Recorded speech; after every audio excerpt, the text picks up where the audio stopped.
కవిత్రయ విరచిత శ్రీమదాంధ్ర మహాభారతము అశ్వమేధ పర్వము చతుర్థాశ్వాసము.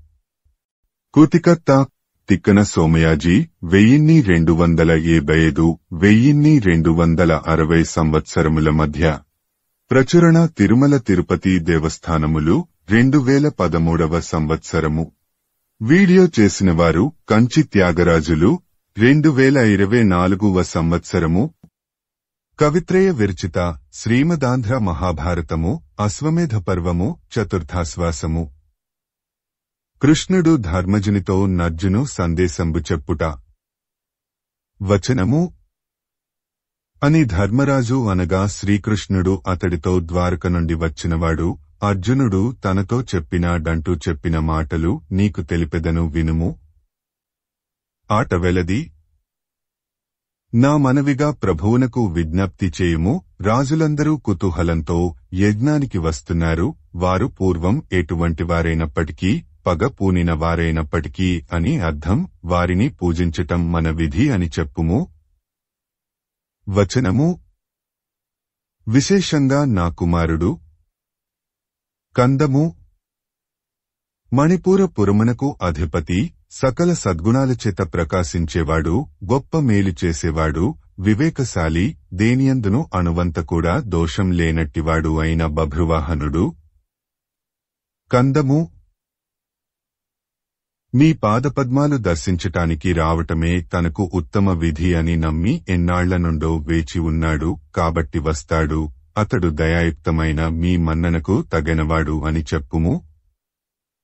వచనము అని అర్జునుడు చెప్పినాడని అనగా విని ఆ మాటలను మెచ్చుకుని ధర్మరాజు కృష్ణుడితో సీసము అర్జునుడు అనేక యాద్ధాలలో క్లేశపడటం నేను విన్నాను. ఆనాడు ఆ విధంగా భీష్ముడు, ద్రోణుడు మొదలైన వీరులతో చేసిన భయంకర యుద్ధంలో కష్టాలు పొందాడు. ఈనాడు ఈ విధంగా క్లేశాల పాలవుతున్నాడు. ఉత్కృష్ట సౌఖ్యాలకు యోగ్యమైన శరీరం కలిగిన అర్జునుడు ఈ విధంగా నా కొరకే పడరాని పాట్లు పడుతున్నాడు కదా. నేను నిన్ను ఒక మాట అడుగుతాను. అతడి శరీరం ఉత్తమ లక్షణాలతో కూడినట్టిది. ఈ విధంగా అతడు మితిలేని దుఃఖాలను అనుభవించటానికి హేతువైన దోషం అతడి అవయవాలలో దేనియందైనా ఉన్నదా? నీవు సూక్ష్మంగా చూపు పెట్టి కనుగొన్నదేదైనా ఉంటే నాకు స్పష్టంగా తెలియజేయుము.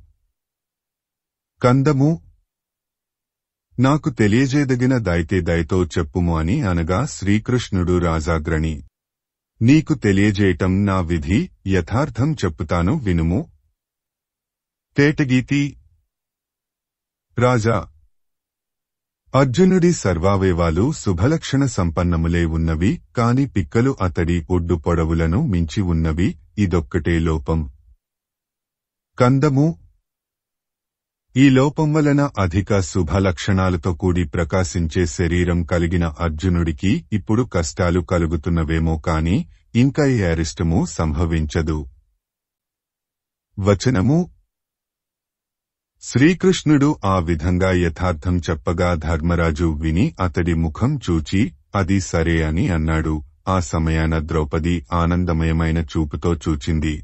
ఆ చూపు అర్జున సంబంధమైన సంతృప్తి తీరును సూచిస్తున్నదని లోకేశ్వరుడైన శ్రీకృష్ణుడు గ్రహించాడు. అప్పుడు భీముడు మొదలగువారును యాదవ యువకులును అర్జునుడి గుణగణాలను కొనియాడుతున్నారు. అర్జున స్తుతియే ఆనాటికి తాము చేసే గోష్ఠి అని వారు భావించి పరస్పర సంభాషణం సాగిస్తుండగా విజయుడి దగ్గర నుండి ఒక దూత వచ్చి సీసము దూత ధర్మరాజునకు నమస్కరించి అర్జునుడు ఈ నగరం సమీపించాడు. రేపు మీ పాదాభివందనం చేయవస్తాడు అని చెప్పాడు. ఆ మాటలు విన్న ధర్మరాజు ఆనందబాష్పాలు రాల్చాడు. అతడి శరీరంపై గగుర్పాటులు పొడమినవి. ఆ మహారాజు దూతకు బహుమానంగా నగలు, బట్టలు, బంగారు నాణములు ఇచ్చాడు. అందరూ ఆనందామూతమున ఓలలాడారు. అర్జునుడిని చూడవలెననే తహతహపాటుతో తెల్లవారుటెప్పుడో అని వారనుకొంటూ ఉండగానే సూర్యుడు ఉదయించాడు. అర్జునుడు కాలకృత్యాలన్నీ తీర్చుకొని యజ్ఞాశ్వాన్ని వెంబడిస్తూ పట్టణానికి వచ్చాడు. వచనము ఆ సమయంలో కవిత్రయ విరచిత శ్రీమదాంధ్ర మహాభారతము అశ్వమేధ పర్వము చతుర్థాశ్వాసము. అర్జునుడు యజ్ఞాశ్వంబుతోడ హస్తిపురంబునకు వచ్చుట. కందము. జనమేజయ వినుము, ఆ యజ్ఞాశ్వం ఉచ్చయశ్రవము యొక్క క్రీడా విలాసంచేత పోరులకందరకు కన్నుల పండువు చేసింది. సంతోషంచేత వారు పలికే తీయని నోటి మాటలు. సీసము. అంతటా ఈ ప్రకారంగా మ్రోసింది. ఈ యజ్ఞాశ్వం స్వేచ్ఛగా సమస్త దేశాలలోనూ తిరిగింది. అక్కడక్కడ రాజులు సైన్యాలతో వచ్చి చుట్టుముట్టి దీనిని ఆపారు. కాని అర్జునుడు వారిని గడ్డిపరక వలె పరిగణించాడు. వారిని ఓడించి విజయం పొందినప్పుడు సైతం ఇతడు క్రోధం చూపలేదు. అన్నగారు చెప్పిన మాట ప్రకారం నడుచుకున్నాడు. నేను అసహాయుడిని అని ఏనాడు ఇతడు మనసులో అనుకొనలేదు.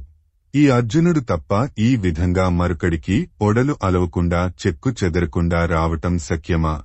ఇది ఎంతో వింతగా ఉన్నది. కందము. సగరుడు మొదలైన వారిని పొగడటం మనం విన్నాము కదా. ఈ విధంగా మానవాతీతమైన బలపరాక్రమాలు ఎవరికైనా కలిగినవా? అర్జునుడితో సాటిరాగల వీరులు ఈ ప్రపంచంలో ఇక ముందు పుట్టరు. కందము. మానవ ప్రయత్నము, దైవబలము ఒకదానితో ఒకటి పోటీపడి కార్యసాఫల్యం కలిగిస్తుండగా ధర్మరాజు అఖండానందం అనుభవిస్తున్నాడు. ఇటువంటి గొప్ప ఇంకెవరికైనా ఉన్నదా?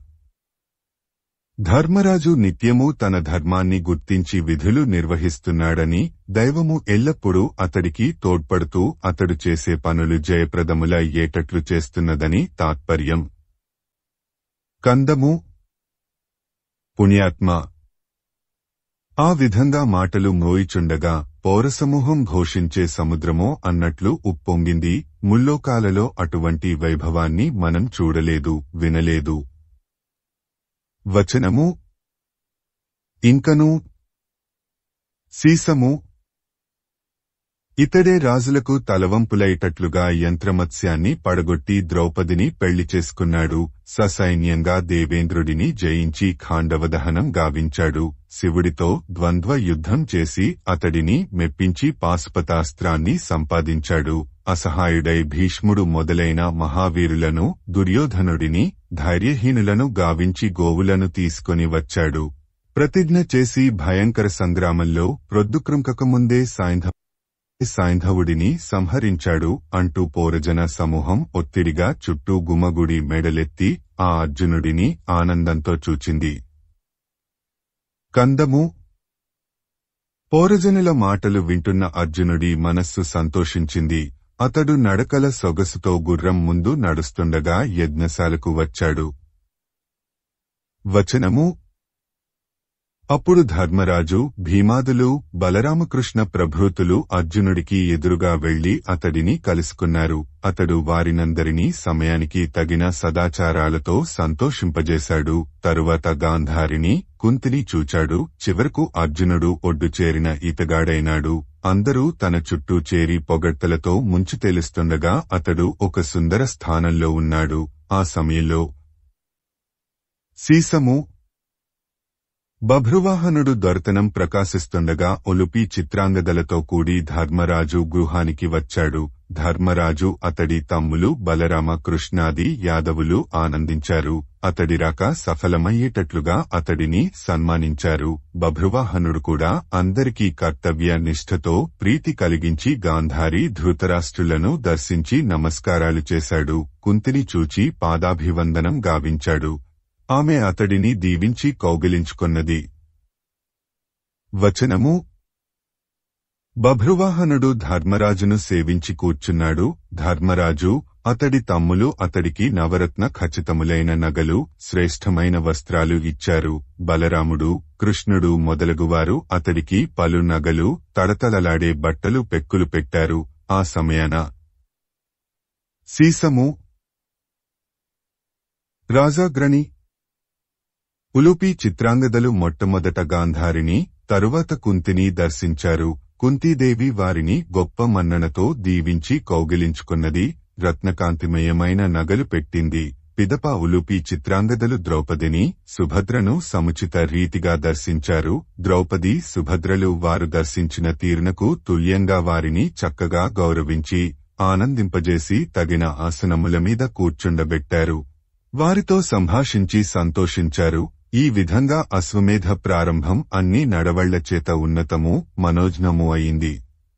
వచనము: తరువాత యజ్ఞయోగ్యమైన రోజు వచ్చింది. అప్పుడు వ్యాసుడు వచ్చి ధర్మరాజుతో, నీవు ఈరోజు యజ్ఞం చేయటానికి పూనుకొనుము, ఋత్విక్కులు శుభముహూర్తం సమీపించిందని అంటున్నారు. నీ యజ్ఞం చాలా గొప్పది. నీవు మహాధనవంతుడవు అయ్యావు. దక్షిణలు వలసిన దానికంటే 3 రెట్లు ఎక్కువగా ఇచ్చి 3 యజ్ఞాలు చేసినంత ఫలాన్ని పొందుము. అశ్వమేధ యజ్ఞం చివర దోషపరిహారార్థం చేసే స్నానం మిక్కిలి పవిత్రమైనట్టిది. అది సమస్త పాపాలను తొలగింపజాలినట్టిది. భారత యుద్ధంలో దాయాదులను సంహరించటం పాపం అనే వ్యథ నీకు మనస్సులో పుట్టింది. అటువంటివన్నీ యజ్ఞాంత స్నానం వలన తొలగి నీ మనస్సు నిర్మలమవుతుంది. సమస్త శుభాలు కలుగుతాయి అని చెప్పాడు. జ్ఞానుల పట్ల ఆసక్తి కలిగిన ఆ ధర్మరాజు కవిత్రయ విరచిత శ్రీమదాంధ్ర మహాభారతము అశ్వమేధ పర్వము చతుర్థాశ్వాసము. ధర్మరాజశ్వమేధ యాగంబు సుప్రయోగంబుగా జేయుట. కందము: జనమేజయ దీక్షవహించి మిక్కిలి కొనియాడదగినట్లుగా అశ్వమేధయాగ కర్మకాండమునకు పూనుకొని చాలా గొప్పగా మహానందంతో నిర్వర్తించాడు. కందము: బృహస్పతితో సమానులైన ఋత్విజులు శాస్త్రక్రమంగా శాస్త్రోచితంగా యజ్ఞ కార్యకలాపాన్ని నడిపారు. అందువలన మంత్రపఠన దోషాలు లేకుండా క్రమపద్ధతి వదలి హోమద్రవ్యాలు వేల్చటం సంభవించకుండా ఆ యజ్ఞం ప్రకాశించింది. చంపకమాల: ఋత్విజులు సావధానులై ప్రవర్గ్యమనే యజ్ఞాంగాన్ని పండితులు ప్రశంసించేటట్లుగా చేశారు. మంత్రపూతంగా సోమరసం పిండారు. సవనకర్మం ఆచరించారు. వేదశాసనం తప్పక ఆయా కార్యాలు ఒనరించి నూతన శ్రేయస్సులు ప్రాప్తించేట్లు చేశారు. వారు పరబ్రహ్మస్వరూపుడైన శ్రీకృష్ణుడిని స్తుతించటంచేత తాము చేసే యజ్ఞ కార్యాలకు వన్నె తెచ్చినవారయ్యారు. వచనము: ఆ సమయాన సీసము భీముడు యజ్ఞానికి వచ్చిన వారిని ఉద్దేశించి చూచి తినండి, ధరించండి, కోరిన వస్తువులు తీసుకొనండి, దుఃస్థితిని తెలిపి తొలగించుకొనండి అని చెప్పుతూ ఉండేవాడు. అందువలన బహువిధ పదార్థ సమృద్ధి వలన తృప్తి పడకుండా వెళ్లేవాడు. ధనధాన్య వస్త్రాలను పుష్కలంగా పొంది పేదరికాన్ని తొలగించుకొననివాడు. గౌరవ పురస్సరంగా కోరిన దానిని పొందకుండా వట్టి చేతులతో పోయేవాడు. ఏదైనా దోహకం సంభవిస్తే దానిని తెలిపి పోగొట్టుకొనకుండా వెళ్లిపోయేవాడు ఒక్కడు కూడా లేడు. ఉత్పలమాల: జనమేజయ ఆ అసమాన యజ్ఞ సదస్సులో ఎక్కడ చూచినా వ్రతానుష్ఠానంలో ఆసక్తి లేనివాడు, ఉపద్రష్టగానివాడు, వేదాంగవేత్తగానివాడు లేడు. అటువంటి సదస్సులు దేవేంద్రుడి కొలువులోని దివ్యర్షులలో తప్ప మరెక్కడా కనబడరు.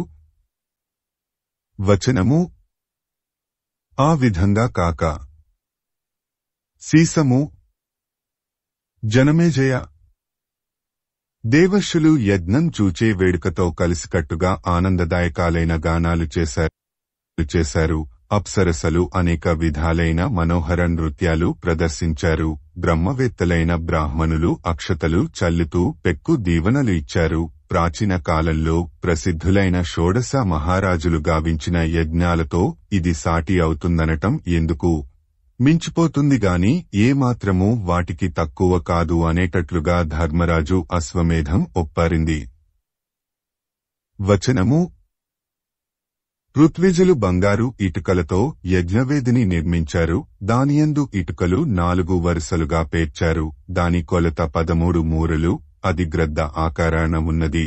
ఋత్విక్కులు ప్రధానమైన యూప ప్రతిష్ఠ గావించారు. యూపముల మొత్తం 21. వాటిలో చండ్రకొయ్యలతో చేసినవి 6, మారేడుతో చేసినవి 6, మోదుగు కర్రలతో చేసినవి 6, దేవదారు దుంగలతో చేసినవి 2, విరివి చెట్టుతో చేసినది 1. ఈ 21 యూపాలనుగాక అలంకారార్థం అనేక సువర్ణయూపాలను కూడా శాస్త్రప్రకారంగా నిలిపారు. వాటియందు కందము జనమేజయ మహాయశస్శాలి యాజకులు యూపాలకు 4 కాళ్లు కలిగిన జంతువులను, పక్షులను, మత్స్యాదులను కట్టారు. ఆ యజ్ఞంలో ఆ విధంగా బంధించిన ప్రాణుల సంఖ్య 300. కందము. యజ్ఞాశ్వాన్ని ఉత్తని యూపానికి కట్టారు, దాని చుట్టూ పశుసమూహాన్ని నిలిపారు. ఆ నిలిపిన సొగసు ధర్మజుడి అశ్వమేధయాగం దక్ష ప్రజాపతి యాగము వంటిదే అని చాటుతున్నది. ఈ అశ్వమేధయాగం దక్షుడి యజ్ఞము వంటిదని భావం. తేటగీతి. వేదాలు ప్రతిపాదించినది, చూడదగనది అయిన ఆ అశ్వమేధ కర్మకాండం గావించే ఋత్విజాల బృందానికి వేదవ్యాసుడి శిష్య సమూహం వన్నె పెట్టేదిగా ప్రకాశించింది. వచనము. కవిత్రయ విరచిత శ్రీమదాంధ్ర మహాభారతము అశ్వమేధ పర్వము చతుర్థాశ్వాసము. ధర్మరాజు వ్యాసునకు యజ్ఞదక్షిణగా ధనరాజ్యం బంతయునిచ్చుట. ఋత్విజులు సర్వజంతువులను చంపి వండారు. యజ్ఞాశ్వాన్ని కూడా చంపేటప్పుడు పట్టపురాణి అయిన ద్రౌపదిని దానికి దగ్గరగా ఉండేటట్లు చేశారు. అశ్వమాంసాలను ఆయా దేవతలకు వేల్చే సమయంలో ఆమె చేత కూడా తన చేతి మీదుగా చేయదగిన హోమాలు చేయించారు. తరువాత గుర్రం వసను వేల్చేవేళ వ్యాపించిన వాసనను పీల్చి ధర్మరాజు తమ్ములతో పాటు ఆనందించాడు. మిగిలిన అశ్వావయవాలను కూడా ఋత్విజులు శాస్త్రవిధులను అనుసరించి వేల్చారు. వేదవ్యాసుడు సకల లోకాలకు శ్రేయస్సు సమకూరేటట్లు ధర్మరాజు అశ్వమేధయాగాన్ని నిర్వహించి ఉదాత్తస్వరంతో ఆ యజమానుడిని దీవించాడు. దేవర్ శులందరును ధర్మరాజును ఆశీర్వదించారు. కౌరవవంశమును పవిత్రం చేసే ఆ చక్రవర్తి. తేటగీతి. ధర్మరాజు సదస్యులకు మహానందం కలుగగా 1000 కోట్ల టంకాలు దక్షిణలుగా ఇచ్చాడు. బ్రహ్మజ్ఞాన మహత్వంతో ప్రకాశించే వేదవ్యాస మహర్షికి తన భూమండల సామ్రాజ్యమంతా సమర్పించాడు. కందము. ఆ విధంగా కురువంశగ్రణి అయిన ధర్మరాజు సమర్పించగా ఋత్వికులలో ప్రధాన నిర్వాహకుడైన వ్యాసుడు భూమిని స్వీకరించాడు. రాజశ్రేష్ఠుడైన ధర్మరాజుతో ఈ విధంగా అన్నాడు. ఆటవెలది. నీవు ఋత్విక్కులకు భూమినిచ్చావు. బ్రాహ్మణ ప్రకృతి కలిగిన మేము బంగారాన్ని కోరుతాము. కాబట్టి గౌరవభావంతో బ్రాహ్మణులు కోరిన దానిని ఇవ్వటం శ్రేయస్కరం. వచనము. అని ఇంకా. కందము. మహామతి.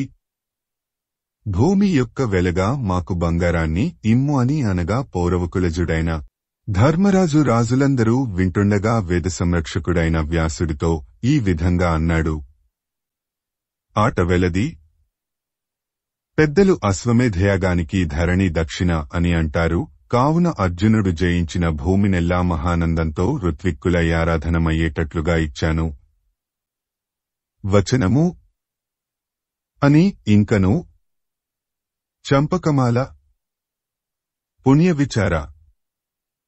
నేను అడవికి వెళ్లి అక్కడ సుఖంగా నివసించగలవాడనే కాని బ్రహ్మస్వమును తిరిగి తీసుకొంటానా అని ధర్మరాజు అన్నాడు. అతడి తమ్ములు ద్రౌపది మీరు నిర్ణయించిన పని నిర్ణయించినట్లే జరగాలి, మరొక మాట చెప్పవద్దు అని అన్నారు. అక్కడ ఉన్నవారందరూ ఈ మాటలు విని ఆనందరోమాంచములు అనుభవించారు.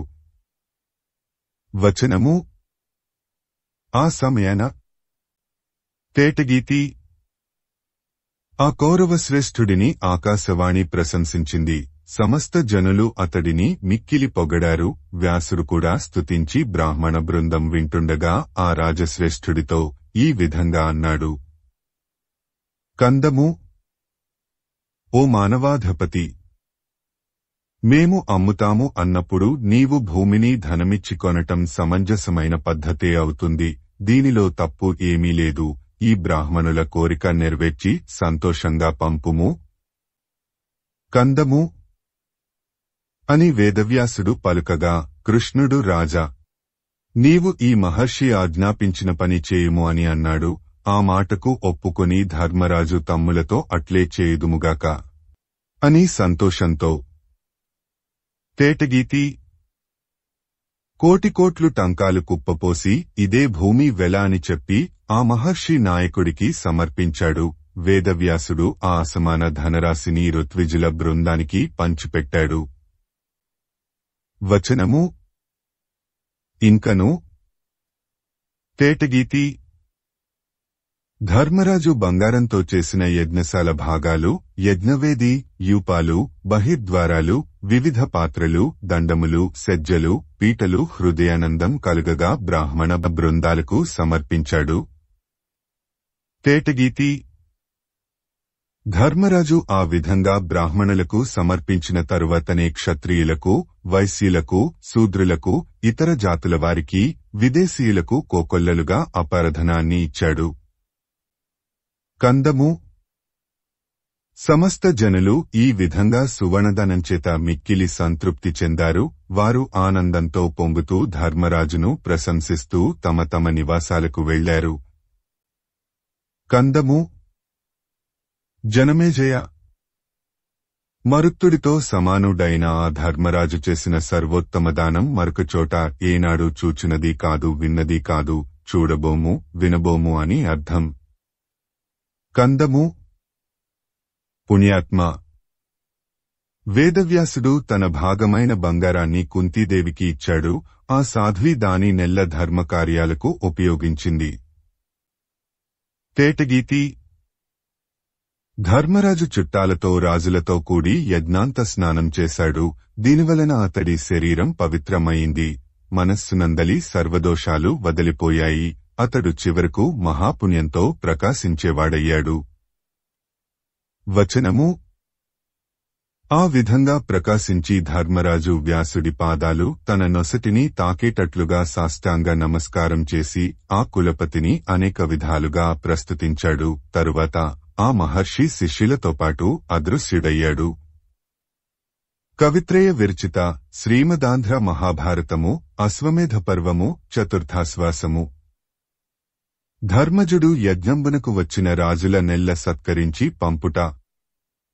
కందము కురుకుమార శ్రేష్ఠ తమ్ములు సమస్త రాజులు చుట్టుచేరి ధర్మరాజు నక్షత్రాలలో చంద్రుడివలె ప్రకాశించాడు.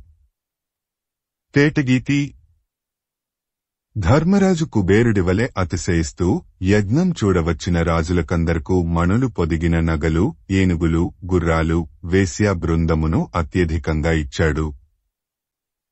ఆటవెలది ధర్మరాజు ప్రీతి పొందిన మనస్సుతో మహాఘనత వెల్లడయ్యేటట్లుగా గౌరవించి బభ్రువాహనుడికి శ్రేష్టమైన వస్తు సముదాయాలిచ్చి స్వరాజధానికి వెళ్లటానికి అతడిని అనుమతించాడు. కందము రాజా ఉలూపి చిత్రాంగదలు సముచితమైన హోదాను, గౌరవాన్ని పొంది అర్జునుడి దగ్గరనే ఉండగా బభ్రువాహనుడు సంతోషం అతిశయించగా తన నగరానికి వెళ్లాడు. తేటగీతి రాజా ముందుగానే వచ్చి ఆనందంగా కాలం గడుపుతున్న దుస్సలకు ఉన్నత స్థితి ప్రాప్తించగా ధర్మరాజు ఉత్సాహంతో ఆమె మనుమడిని సింధుదేశానికి పట్టాభిషిక్తుడిని చేశాడు.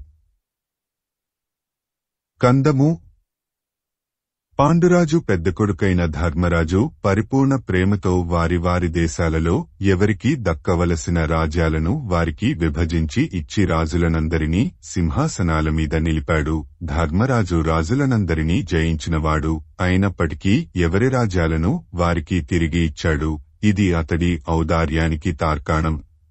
వచనము ఈ విధంగా ధర్మరాజు రాజులనందరినీ సంతోషపెట్టి వీడ్కొలిపాడు. కృష్ణుడికి ఉత్తమోత్తమ వస్తువులతో కూడిన గొప్ప కానుకలిచ్చి అతడిని దేవుడివలె పూజించాడు. భక్తితో బలరాముడిని పూజించి అతడికి రత్నాలు సమర్పించి సంతోషం కలిగించాడు. సాత్యకి మొదలైన యాదవులకందరికీ లోకాతీతాలైన వస్తువులు సమర్పించాడు. తగిన రీతిగా వీడ్కొలుపగా వారందరూ ద్వారకానగరానికి వెళ్లిపోయారు. అనేక దేశాల నుండి వచ్చిన జనులను అన్నపానీయాల చేత సువర్ణ వస్త్రదానాదుల చేత సంతృప్తి పరిచాడు. మంగళవాద్యధ్వనులు దిక్కులందంతటా నిండగా స్తోత్రపాఠాలు, ఆనందగానాలు వింటూ స్వగృహానికి వచ్చాడు. ఈ విధంగా వైశంపాయనుడు అశ్వమేధయాగ వృత్తాంతం వినిపించిన తరువాత జనమేజయుడు అతడితో ఇట్లా అన్నాడు. ఆటవెలది పుణ్యమూర్తి మా తాతగారు అశ్వమేధయాగం చేసేటప్పుడు అత్యాశ్చర్యకరమైన సంఘటన ఏదైనా సంభవించి ఉంటే దానిని వినగోరుతాను చెప్పుము. వచనము అని అడిగిన ఆ రాజుతో వైశంపాయనుడు ఈ విధంగా అన్నాడు. కందము ఆ విధంగా భూమండలంలోని బ్రాహ్మణులందరూ అత్యధిక ధనప్రాప్తి వలన ఆనందించగా అశ్వమేధయాగం లోకాతీతంగా నడిచింది. ఆ వేళ తేటగీతి రాజా సమస్త జనులు ఆశ్చర్యపడగా ధర్మరాజు మనస్సు ఆనందించగా అతడి మీద తేనె సోనలు జాలువారే పూలవాన కురిసింది. వచనము ఆ సమయంలో కవిత్రయ విరచిత శ్రీమదాంధ్ర మహాభారతము అశ్వమేధ పర్వము చతుర్థాశ్వాసము సక్తుప్రస్థ చరిత్రంబు నకులంబు బ్రాహ్మణులకుం జెప్పుట. సీసము ఒకానొక ముంగిస ఒక కన్నం నుండి బయటికి వచ్చి బ్రాహ్మణుల మధ్య ఉండి, ఈ అశ్వమేధయాగం విషమంత కూడా సక్తు ప్రస్థుడి మహాధర్మాన్ని పోలదు అని అన్నది. ఈ మాటలు విని బ్రాహ్మణులు ఆశ్చర్యపడ్డారు. వారు దానిని సూటిగా చూస్తూ ఈ యజ్ఞంలో మంత్రపఠనం, కర్మకాండ నిర్వహణం, వివిధ దానకార్యాలు, అనేక త్యాగాలు లోకాలచేత ప్రశంసించబడ్డాయి. ధర్మరాజు చూపిన భక్తి, శ్రద్ధలు, అనురాగం, వినయం దేవతలకు, మునులకు హర్షం కలిగించాయి. నీవు ఏ కారణం వలన ఈ మహాయజ్ఞాన్ని లొచ్చు అని అన్నావు, మాకు అర్థమయ్యేటట్లు చెప్పుము అని అన్నారు. వచనము బ్రాహ్మణుల మాటలు విని ఆ ముంగిస వారితో ఈ విధంగా అన్నది. సీసము బ్రాహ్మణులారా వినండి. పుణ్యభూమిగా ప్రసిద్ధికెక్కిన కురుక్షేత్రంలో ఒక గొప్ప బ్రాహ్మణుడున్నాడు. అతడు కోపతాపాలు లేనివాడు, కోరికలు లేనివాడు, పొలాలలో రాలిన గింజలు ఏరుకొని తినేవాడు. అతడికి భార్య, కొడుకు, కోడలు తోడుగా ఉంటారు. తపస్సే అతడికి సంపద. ఇట్లా ఉండగా ఒకసారి వానలు కురవలేదు. వరి, గోధుమ పంటలన్నీ బుగ్గి అయిపోయాయి. అతడికి తిండి దొరకటమే అసాధ్యమైనది. అతడు, అతడి ఇల్లాలు, కొడుకు, కోడలు నలుగురు వెళ్లి నివ్వరిధాన్యం ఏ కొంచెమో ఏరుకొని వస్తారు. దానివలన వారి ఆకలి తీరటం లేదు. వచనము ఒకనాడు వారు నలుగురు ఉదయం నుండి ప్రొద్దు పడమటికి వ్రాలేదాకా తృణధాన్యం వెదికి తెచ్చారు. అది 4 మానికల పేలపిండి అయింది. ప్రతిదినము చేసే శాస్తోక్ష కర్మములనన్నిటినీ చేసిన తరువాత వారు నలుగురు ఆ కుంచెడు పేలపిండిని తలకొక మానెడు సమానంగా పంచుకొని ఉపయోగించుకొనటానికి సిద్ధంగా ఉన్నప్పుడు కవిత్రయ విరచిత శ్రీమదాంధ్ర మహాభారతము అశ్వమేధ పర్వము చతుర్థాశ్వాసము యముడు సక్తుప్రస్థునికడ కతిథియే వచ్చుట. తేటగీతి బాటసారి అయిన ఒక బ్రాహ్మణుడు ఆ సమయానికి వచ్చాడు. వారు నలుగురు చూచి సంతోషంతో అతడికి ఎదురుగా వెళ్లి అతడిని పర్ణశాలలోనికి తీసుకొనిపోయి పీటమీద కూర్చుండబెట్టి చంపకమాల. ఆ నలుగురు బాటసారి కాళ్లు కడిగి పరమ ప్రీతితో కుశల సంభాషణం నడిపారు. అప్పుడు మునిశ్రేష్ఠుడు తన వంతుకు వచ్చిన పేలపిండిని వినయంతో చూపి, బ్రాహ్మణ శ్రేష్ఠ, ఈ పేలపిండి పాపం చేసి సంపాదించినది కాదు, దీనితో ఆకలి తీర్చుకొనుము. వచనము ఆ ముని ఈ విధంగా అని తన వంతు పేలపిండిని సమర్పించాడు.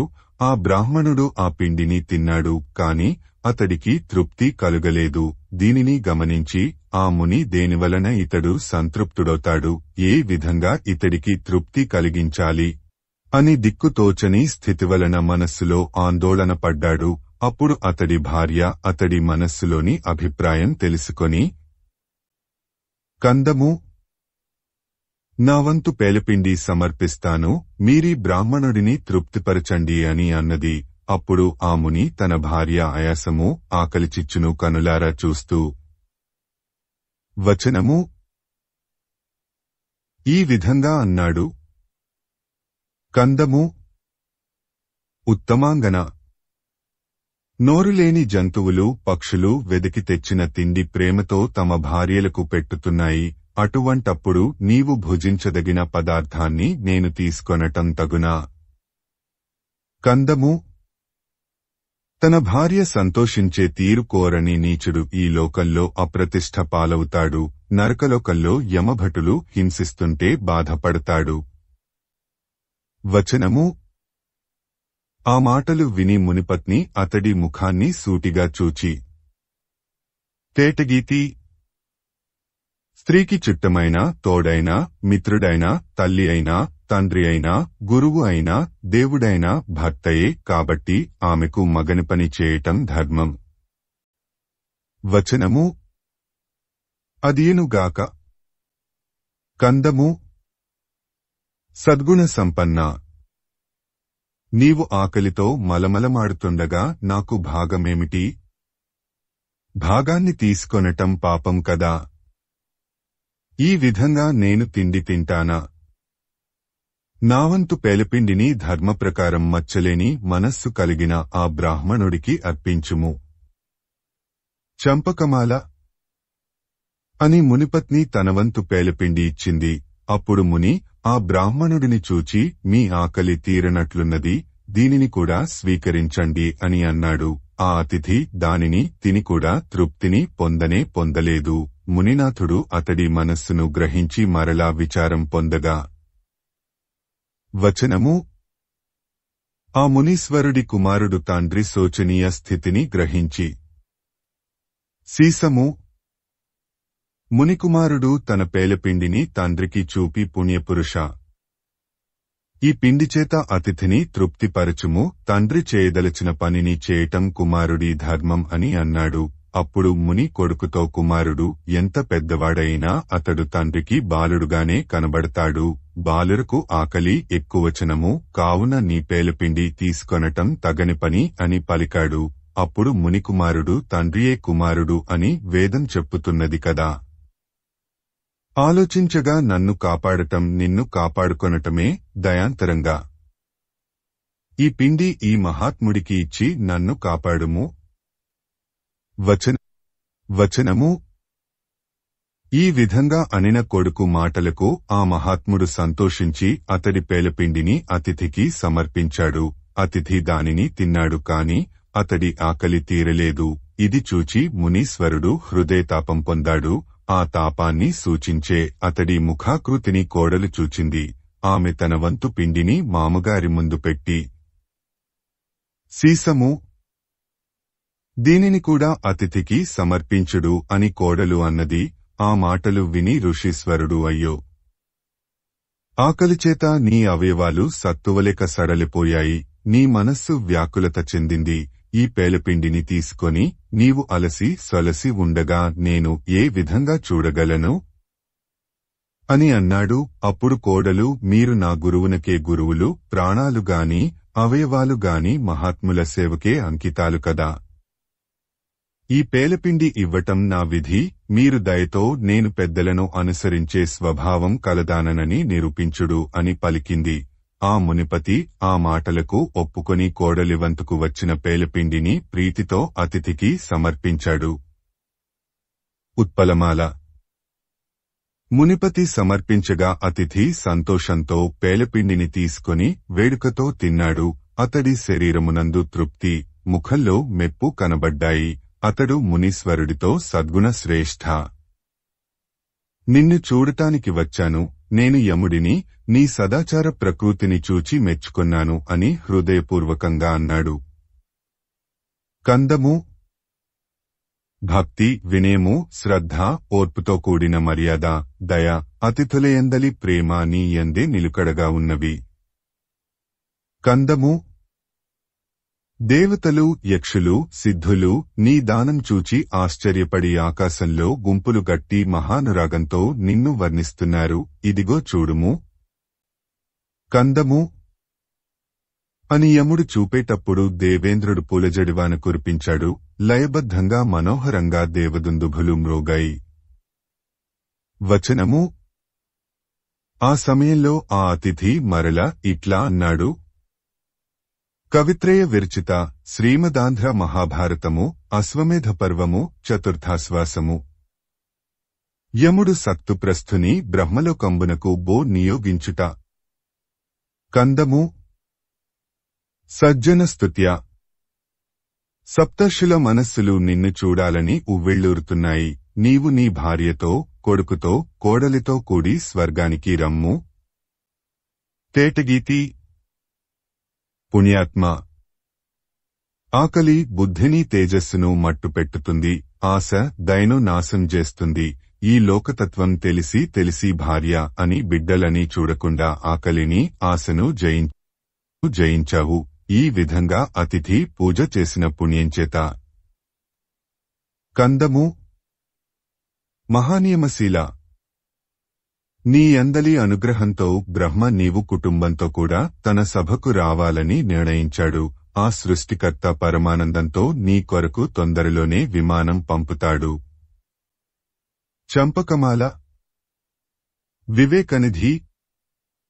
వినుము. అనేక దానాలు, ప్రఖ్యాత యజ్ఞాలు ధర్మబద్ధమైన ప్రశంసకు తగనవి కావు. సన్మార్గంలో సంపాదించి కూడబెట్టిందే శ్రేష్టం. యోగ్యుడైనవాడికి తగిన సమయంలో అల్పవస్తువైన దానం చేయగలగటం ఉత్తమ ధర్మం. కందము అని పలుకుతూ యముడు తన దేవరూపాన్ని చూపాడు. ఇంతలో ఆకాశాన సువర్ణమణి నిర్మితమైన విమానం కనబడింది. దానిని చూచి మునులు ఆశ్చర్యపడ్డారు. వచనము.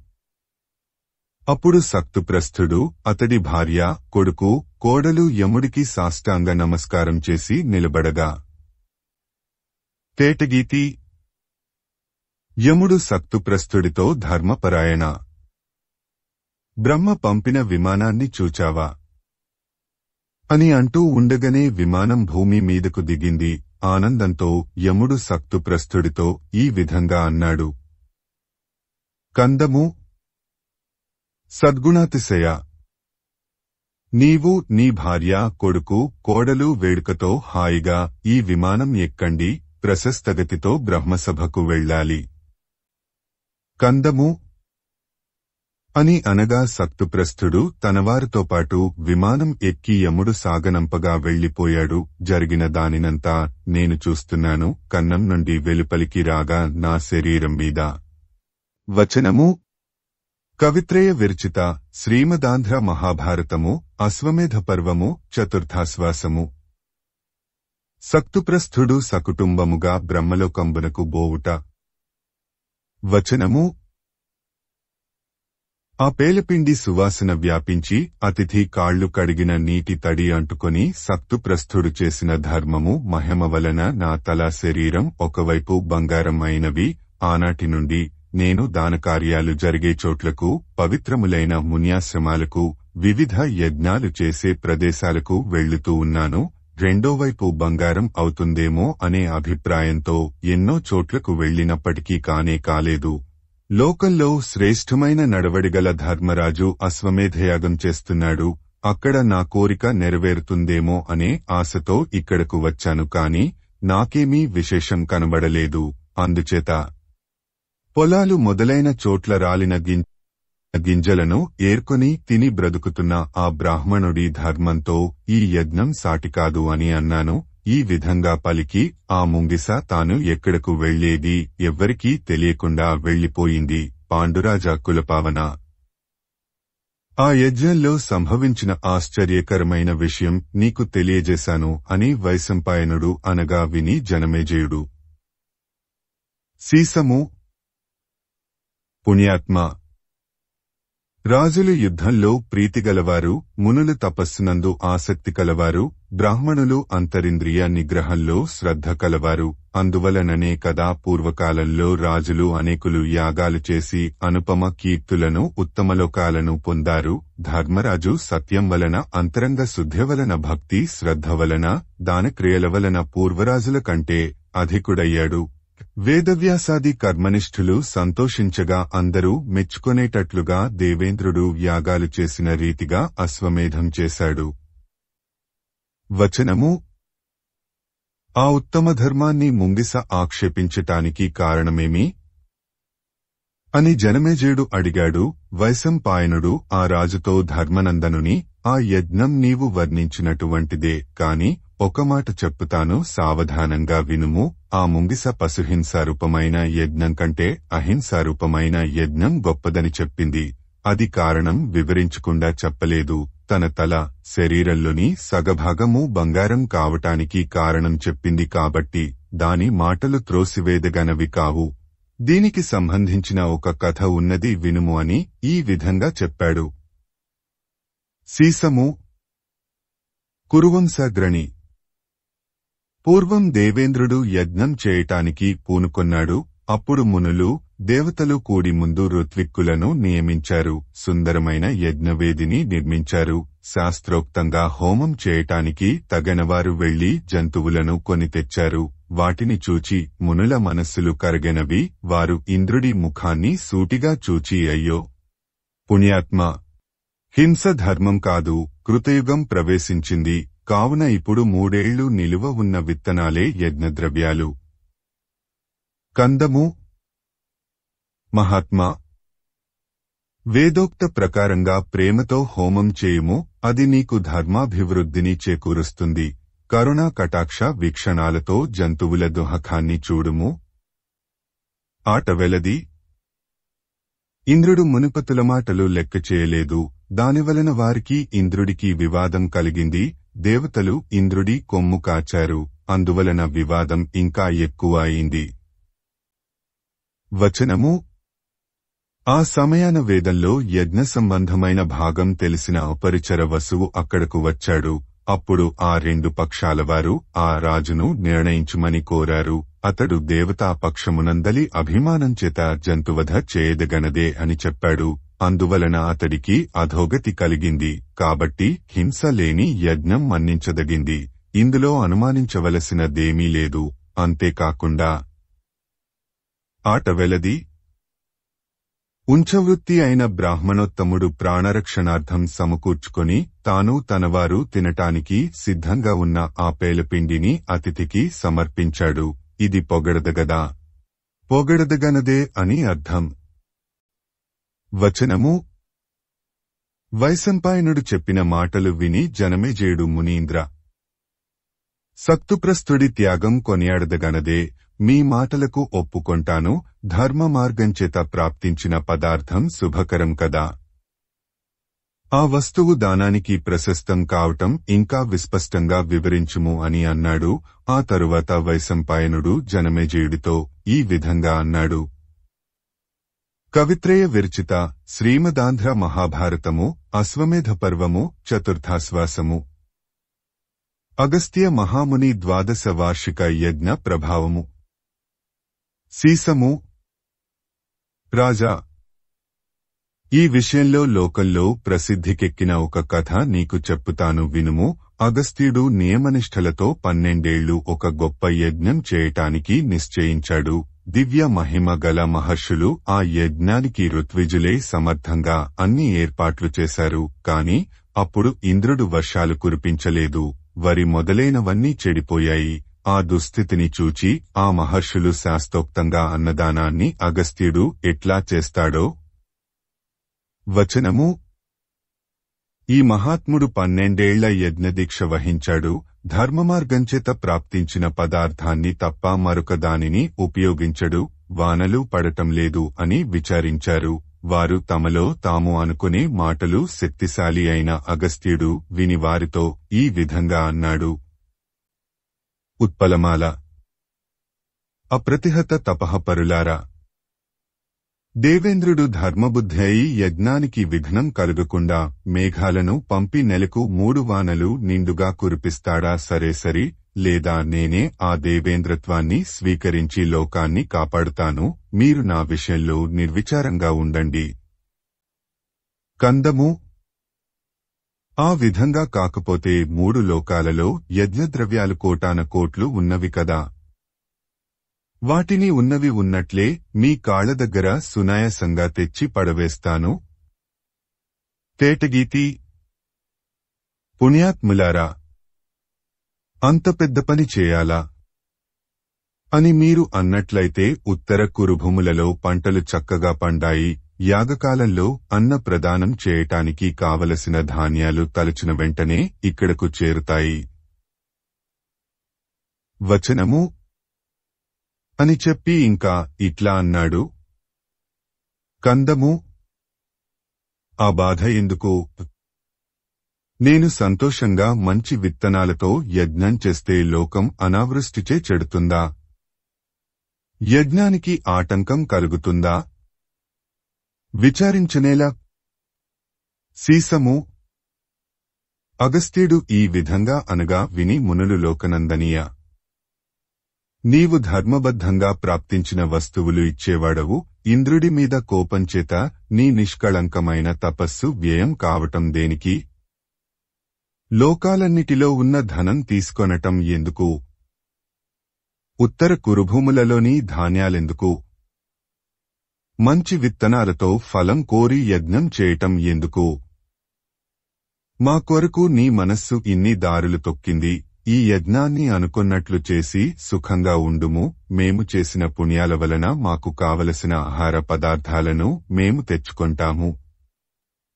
మత్తేభము అని మునులు మాట్లాడుతుండగా ఆ సమయంలోనే ఇంద్రుడు జోరున వానలు కురియటానికి మేఘాలను పంపాడు. అంతేకాకుండా తన గురువును బృహస్పతిని ముందుంచుకొని వినయము భక్తి వెల్లడి అవుతుండగా తాను కూడా అగస్త్యుడిని దర్శించటానికి వచ్చాడు. ఉత్పలమాల. ఇంద్రుడు రాగా అగస్త్యుడు గౌరవించి శాస్త్రోక్తంగా పూజించి నెమ్మదితో మంచి మాటలు చెప్పి అలరించి అతడిని బృహస్పతితో పాటు మరలా అమరావతికి తగిన విధంగా పంపాడు. ఇది చూచి మునులు మెచ్చుకున్నారు. లోకము సంతోషించింది. యజ్ఞము శోభిల్లింది. తేటగీతి. యజ్ఞం ముగిసినప్పుడు అగస్త్యుడు వినయపరిపూర్ణుడే ఆ మహర్షులకు తగిన విధంగా పూజలు చేసి వీడ్కొలుపగా వారు తమ తమ నివాసాలకు వెళ్లారు. కవిత్రయ విరచిత శ్రీమదాంధ్ర మహాభారతము అశ్వమేధ పర్వము చతుర్థాశ్వాసము. జమదగ్ని మహాముని పితృదేవతల శాపంబున నకులంబై పుట్టిన కథ. వచనము. ఈ విధంగా హింస లేకుండా సదనుష్ఠానం కలదిగా మహాయజ్ఞం చేసి మిక్కిలి పొగడ్తలు పొంది అగస్త్యుడు ప్రకాశించాడు. ధర్మ మార్గాన ప్రాప్తించిన ద్రవ్యాలతో చేసే తపోరూపయజ్ఞం విద్వాంసులకు మనోహరమై ప్రసిద్ధి కెక్కుతుంది అని వైశంపాయనుడు చెప్పగా విని జనమేజయుడు ఈ విధంగా పలికాడు. తేటగీతి. పుణ్యాత్మ. ఎవ్వడో ఒక మహాజ్ఞాని ఆ విధంగా ముంగిసరుపంతో సాక్షాత్కరించి బ్రాహ్మణులతో మనుష్యవాక్కులతో మాటాడి యుండవచ్చునని యూహించి. తేటగీతి. బోధనశీల. అతడెవ్వడో నిన్ను అడగాలని అనుకొన్నప్పటికీ ముందు సందర్భముననుసరించి వచ్చిన మాటలు వినవలెననే మనస్సుతో నేను ఊరుకున్నాను. అతడిని గూర్చి చెప్పటానికి వీలుంటే నాకు చెప్పండి. కందము. అనగా వైశంపాయనుడు నీవు మహాపుణ్యంచేత ప్రకాశిస్తున్నావు. ఏ విషయమైనా నీకు తెలియకూడనిదంటూ ఒకటి ఉన్నదా? నీకు తెలిసేటట్లుగా ముంగిస వృత్తాంతం వినిపిస్తాను వినుము. సీసము. జమదగ్ని నిగ్రహచిత్తుడై శ్రాద్ధం చేయ సంకల్పించాడు. నిష్ఠతో అందమైన క్రొత్త కుండలో హోమధేనువు పాలు పిండి అనుకూల ప్రదేశంలో దానిని జాగరూకతతో ఉంచాడు. అతడి మనస్సు పరీక్షించాలని క్రోధభూతం నిశ్చయించింది. అది ఆకారం ధరించి వచ్చి చూచినవారు పొరపాటున జరిగిందని అనుకొనేటట్లుగా పాలకుండను పడద్రోసింది. పుణ్యాత్ముడైన జమదగ్ని చూచుకుడా కోపించలేదు. అప్పుడు ఆ భూతం మనస్సులో మెచ్చుకొని అతడితో ఇట్లా అన్నది. కందము. పుణ్యాత్మ. భృగు సంతతివారికి ముక్కుమీద కోపం ఉంటుందనే వదంతి లోకంలో వ్యాపించి ఉన్నాయి. అది అసత్యమని నేడు తెలిసింది. నీకు ఓడిపోయాను. మితిమేరా లేని నీ తపస్సుకు నేను భయపడతాను. వచనము. అని ఇంకా ఇట్లా అన్నాడు. కందము. విద్యానాథ. నాయందు దయచూపుము. నన్ను ప్రేమతో చూడుము. నా తప్పు సహింపుము అనగా జమదగ్ని శాంతమూర్తి అయి ఆ భూతాన్ని ప్రేమతో చూచి. వచనము. నా విషయం ఇప్పుడు. కందము. నీవు నా ఎడ ఏ తప్పు చేశావు? అనుమానం వలన చేశాననే నీకేమైనా భయం కలిగితే దానిని త్రోసివేయుము. శ్రాద్ధ సంకల్పము భగ్నమవటంచేత పితృదేవతలు నన్ను కోపిస్తారు. నీవు శీఘ్రంగా వెళ్ళిరమ్ము అనగా. వచనము: ఆ భూతం భయంతో అదృశ్యమైనది. తరువాత పితృదేవతలు జమదగ్ని పై కోపంపుని సాక్షాత్కరించి అతడితో నీవు శ్రాద్ధం చేయాలని తలంచి దానికి లోపం కలిగినా ఓరుకున్నావు అని అన్నారు. ముంగిసవై పుట్టుము అని శపించారు. అప్పుడు వారికి జమదగ్ని సాష్టాంగ నమస్కారం చేసి తపస్సు చేసేవారికి కోపగించటం తగదని తలచి తప్పు కనబడుతున్నప్పటికీ క్రోధభూతాన్ని కోపించలేదు. ఆట వెలది. అమిత తేజస్వులారా, నా తప్పు సహించి నన్ను దయతో చూచి శాపవిముక్తిని ప్రసాదించండి అని వినయ సంపన్నుడై ప్రార్థించాడు. అంతట పితృదేవతలు ప్రసన్నులే. వచనము: ఏనాడు నీవు పండితులైన బ్రాహ్మణులు ఒప్పుకొనేటట్లుగా మహాధర్మమును అధమధర్మంగా నిరూపిస్తావో ఆనాడే నీకు శాప విముక్తి అవుతుంది అని నిర్ణయించి చెప్పారు. ఆ ముంగిస ఆ విధంగా సదస్యులతో సక్తుప్రస్తుడి కథ చెప్పి తగిన మాటలతో ధర్మరాజు అశ్వమేధయాగాన్ని ఆక్షేపించి శాప విముక్తిగాంచి ఆనందిస్తూ అదృశ్యమైనది అని ఈ విధంగా వైశంపాయనుడు జనమేజయుడికి ధర్మరాజాశ్వమేధ వృత్తాంతాన్ని సవిశేషంగా పొగడదగినట్లుగా చెప్పగా తరువాతి ఆశ్రమవాసపర్వ ప్రథమాశ్వాస ప్రారంభముతో అన్వయం. కవిత్రయ విరచిత శ్రీమదాంధ్ర మహాభారతము అశ్వమేధ పర్వము చతుర్థాశ్వాసము. ఆశ్వాసాంతము. శార్దూల విక్రీడితము.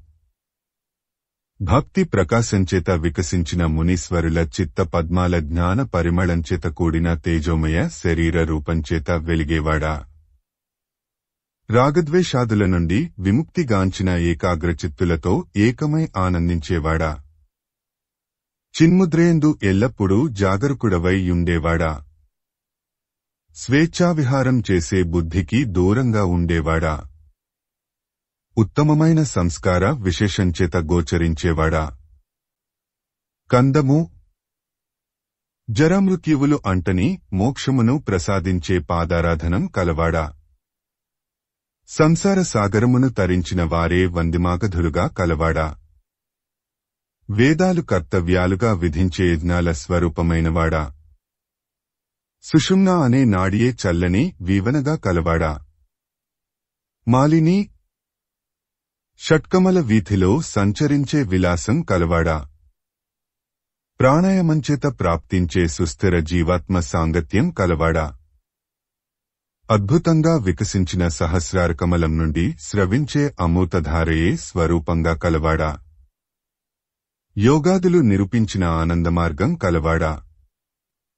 గద్యము. కీర్తి కలవాడు. సంస్కృతాంధ్రభాషా కవిమిత్రుడు, కొమ్మనమంత్రి కుమారుడు, బుధపుజనంచేత ప్రకాశించేవాడు అయిన తిక్కన సోమయాజీ రచించిన శ్రీ మహాభారతంలో అశ్వమేధ పర్వములో సర్వము చతుర్థాశ్వాసం ముగిసింది. అశ్వమేధ పర్వంలోని చతుర్థాశ్వాసం సమాప్తం. శ్రీ మదాంధ్ర మహాభారతంలో అశ్వమేధ పర్వం ముగిసింది. కవిత్రయ విరచిత శ్రీమదాంధ్ర మహాభారతము అశ్వమేధ పర్వము చతుర్థాశ్వాసము. కూతికర్త తిక్కన సోమయాజీ 1275–1260 సంవత్సరముల మధ్య ప్రచురణ తిరుమల తిరుపతి దేవస్థానములు 2013వ సంవత్సరము. వీడియో చేసినవారు కంచి త్యాగరాజులు 2024వ సంవత్సరము.